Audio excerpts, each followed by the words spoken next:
आर्यम आर्यम गुरुदेव।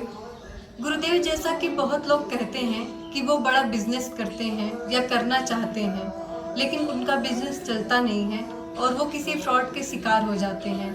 जैसा कि आप देश के प्रसिद्ध उद्योगपति के सलाहकार भी रहे हैं, तो इसके संबंध में आपका क्या सुझाव है गुरुदेव? लोगों को बिजनेस किस तरह करना चाहिए? देखिए, बिजनेस में क्या होता है कि एक बड़ी पुरानी कहावत है कि जैसी नीयत वैसी बरकत। अगर हमारी नीयत ठीक नहीं है तो नोयत ठीक नहीं होगी, परिणाम ठीक नहीं आएंगे। कोई काम आप शुरू करते हैं, कोई व्यापार शुरू करते हैं, कोई कंपनी शुरू करते हैं, उस कंपनी को चलाते हुए 2, 4, 5, 10 साल हो जाते हैं। उसको चलाते चलाते कुछ रूज एंड डोंट्स ऐसे आते हैं, कुछ ऐसे उतार चढ़ाव आते हैं, कुछ काम करने योग्य होते हैं, कुछ काम करने योग्य नहीं होते हैं। कहीं किसी विभाग से कुछ डील करते हुए आपको डिफरेंट तरह के मैकेनिज्म को यूज करना पड़ता है। उन परिस्थितियों में आप कुछ साम दाम दंड भेद अपनाते हैं तो वो व्यवस्था जन्य है, वो परिस्थिति जन्य है, वो आपकी विवशता जन्य है। लेकिन अभी आपने कंपनी शुरू भी नहीं की, अभी कंपनी शुरू करने का विचार कर रहे हैं, अभी किसी पार्टनर को तलाश रहे हैं, अभी कोई फैक्ट्री कंपनी खोलना ही चाहते हैं और पहले दिन से आपके मन में फ्रॉडमेंट है, या कुछ चूना लगाना है, या कहीं से बहुत बड़ा बेनिफिट उठा लेना है, या कहीं से लोन लेकर के वापस नहीं देना है, या जिसको पार्टनर रखा है उसको धोखा देके सारा पैसा हड़प लेना है, कंपनी किसी और के नाम पर शुरू करनी है, अकाउंट किसी और के नाम से खोल लेना है।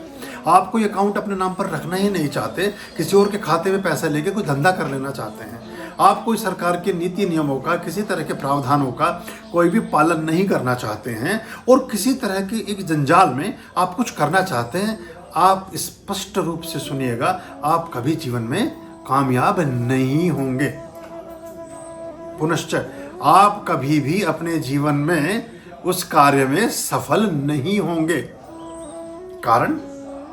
कारण है, जो वृक्ष लगाया था, जो पौधा रोपा था, उस पौधे को रोपते समय उसमें खाद, मिट्टी और रेत और पौष्टिक अवयवों के साथ साथ अगर उसमें कुछ जहर के कण भी डाल दिए, अगर उसमें कुछ पत्थर की बजरी भी डाल दी, अगर उसमें कुछ ऐसी चीज डाल दी गई जो उस पौधे को पनपने नहीं देगी, तो पौधा फले फूलेगा कैसे? कभी विकसित ना हो सकेगा, कभी पुष्पित ना हो सकेगा, कभी पल्लवित ना हो सकेगा। जब पूरी दुनिया में हमारे कृत्यों के बारे में कोई भी नहीं देख रहा होता है, तो वो देख रहा होता है जिसने आपको इस धरती पर भेजा है। इस विश्व में जो भी सफलतम कारोबारी हैं, सफलतम उद्योगपति हैं, मुझे भी देश के एक बहुत बड़े बिजनेस टाइकून के साथ 3 वर्ष उनके सलाहकार के रूप में रहने का अवसर मिला। 20 वर्ष पुरानी बात है। लेकिन मुझे बहुत सारी चीज़ों के बारे में देखने को भी मिला कि बड़ा कैसे है, और फिर ये भी पता चला कि कोई छोटा क्यों है। तो जैसे मैंने एक बात कही, फिर से उसे प्रवृत्त करता हूँ, क्योंकि हम सीधे सीधे बातों को समझते नहीं हैं। अगर आप चालाकी, 420, किसी तरह की तिगड़म, किसी हथकंडे, किसी तरह के धोखे, किसी प्रहसन, किसी व्यंग में, किसी मजाक में, किसी की आंखों में धूल झोंकने के लिए, किसी व्यक्ति को धोखा देने के लिए कोई बिजनेस, कोई कारोबार, कोई योजना बना रहे हैं, आप उसमें कामयाब नहीं होंगे। और जितनी शीघ्र आपको ये ज्ञान हो जाएगा, उतनी जल्दी आपके समय की और जीवन की रक्षा हो सकेगी। क्योंकि आपका जो मूल है उसमें आपने जहर बोया है। अगर उसमें अमृत बोया होता तो पुष्प लगता।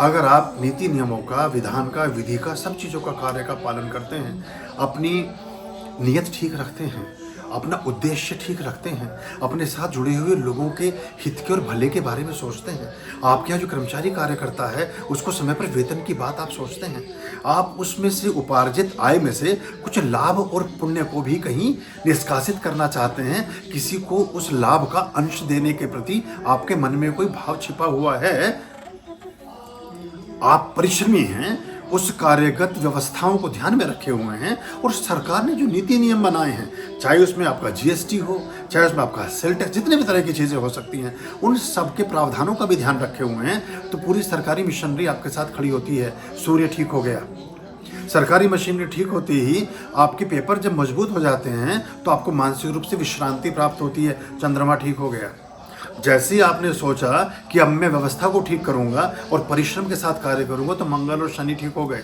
आपके साथ काम करने वाले लोगों के बारे में आपने सोचा और लाभांश का प्रतिनिधित्व उनको भी दिया, शनि ठीक हो गया। जो लोग काम कर रहे थे, जिस कारोबार में आप थे, घर परिवार में सुख समृद्धि आई, आपके घर में रहने वाली बच्चियां, आपकी पत्नी, आपकी बहनें, आपकी माताएं, कोई भी जो विपरीत जेंडर है या कोई स्त्री थी तो पुरुषों के रूप में, वो सब प्रसन्न हुए, तो शुक्र ठीक हो गया। सदा शैता के साथ चले और जाकर उस दुकान में, उस फैक्ट्री में, उस कंपनी में थोड़ी धूप बत्ती भी कर दी, कुछ परमात्मा के भी नाम ले लिया, किसी गुरु को अपनाया हुआ है उसके किसी विधि विधान को अपना लिया, उसकी कोई प्रक्रिया बताई हुई कर ली, गुरु भी ठीक हो गया। बचा क्या? कुछ बचा ही नहीं। अब जब कुछ बचा नहीं और सारे ठीक हो गए, तो सारे ठीक जाके वोट किसे देंगे? वो देंगे सोम को, वो जाके चढ़ाएंगे शिव को अर्पण। और शिव कहेगा ये कौन? बोले जी हम सबकी वकालत इसके लिए, हम सब इसके पक्ष का समर्थन करते हैं। ही इज राइट मैन या ही इज राइट गर्ल या राइट वुमेन, ये आदमी ठीक है, कुछ काम करना चाहता है। क्या इसके भाग्य में, कहीं पुरुषार्थ में, प्रारब्ध में कहीं कोई सौभाग्य लिखा है क्या? क्या ये धनवान इसे बना दे कि नहीं बना दे? तो भगवान शिव मुस्कुराएंगे। और फिर आप, अगर आपने उनकी भी कोई पूजा पाठ प्रार्थना कभी कहीं की हो, तन में मन शिव संकल्प मस्तु, मन और हृदय अगर शुद्ध है और पाप रहित है और सभी के भले और कल्याण की सोचता है, तो आपके फाइल पर टिक मार्क होगा, stamp okay, tested okay, then finish. फिर एक गाड़ी में तेल भरने वाला आदमी जो 600 रुपये ना दे पाने की वजह से स्कूल से निकाल दिया जाता है, धीरू भाई अंबानी, उसके बच्चे मल्टी मिलियनर होकर के फोर्ब्स की सूची में जाते हैं और दुनिया की 20 बड़ी कंपनियों में से एक कंपनी वो भी खड़ी होती नजर आती है। सिर्फ सदा शयता चाहिए, हृदय की पवित्रता, निर्मलता चाहिए। बहुत परिस्थितियों में घिरने के बाद कोई तिगड़म कहीं दिमाग में आती हो तो उसकी बेवफ हो जाता है, उसकी माफ़ी दराफी हो जाती है। लेकिन अभी कुछ शुरू ही नहीं किया और पहले दिन से आपके दिमाग में तिगड़म है, आप कभी कामयाब ना हो सकेंगे। ये व्यवस्थाजन्य, व्यवहारगत, ये आर्थिक चीज़ें जिस तरह से जीवन में काम करती हैं, उसके निष्कर्ष और निष्पत्ति के रूप में आपको बता रहा हूँ। और कोई भी जो कामयाब हुआ है उसके पीछे आपको ये सारी चीज़ें मिलेंगी। फिर ये जो आप रातों रात सोचते हैं ना रातों रात अमीर हो जाएंगे, कोई रातों रात कभी दुनिया में अमीर नहीं हुआ है, हो ही नहीं सकता है। हाँ, कौन हो सकता है? जिसने ये सारे वर्तुल अपने कहीं स्टैब्लिश कर लिए हैं और सारी परमात्मिक कृपाएं उसके साथ हैं और पूरे नीति नियम और विधि विधान से वो चला है। चलो, कोई गुरु की कृपा से, किसी आशीर्वाद से, परमात्मा की प्रसन्नता से ऐसा हुआ कि आपके पास 10 करोड़ रुपए आपके लिए निर्गत किए जाते हैं, निष्कासित किए जाते हैं। 100 करोड़ रुपए, खाता आपका फूटा हुआ है, पैन कार्ड आपका है नहीं, अकाउंट आपका है नहीं, कंपनी आपके रजिस्टर्ड नहीं, दुनिया भर का फ्रॉडमेंट करे घूम रहे हैं, जिसके संग साथ रहे वो भी आप पे भरोसा नहीं कर रहा। इसको रखोगे कहाँ जो निर्गत हुआ था? अब मिला भी और नहीं भी। तो जो प्राथमिक मूल्य हैं जीवन दर्शन के, अपने चरित्र के, व्यक्तित्व के, अपनी गुणवत्ता के, उनको ध्यान दीजिए, उनको जल दीजिए। फिर आपको कोई नहीं रोक सकता। फिर आप शून्य से शिखर तक पहुँचते हैं, फिर आप फर्श से अर्श पर होते हैं। और मैं ये इतनी सारी बातें करने का, ये सब तत्व आपको समझाने का मेरा उद्देश्य ये है कि आप खूब धनवान हों, खूब सुखी हों, खूब समृद्ध हों, आरोग्यवान हों और बार बार आप शिकायत ना करें कि हमारा काम नहीं चलता। अपने आप को ठीक करिए, काम भी चलेगा, आप भी चलेंगे, सब कुछ चलेगा। ओम स्वस्ति अस्तु। नमस्कार। आर्याम अभयाम भज रे चित संततम आर्याम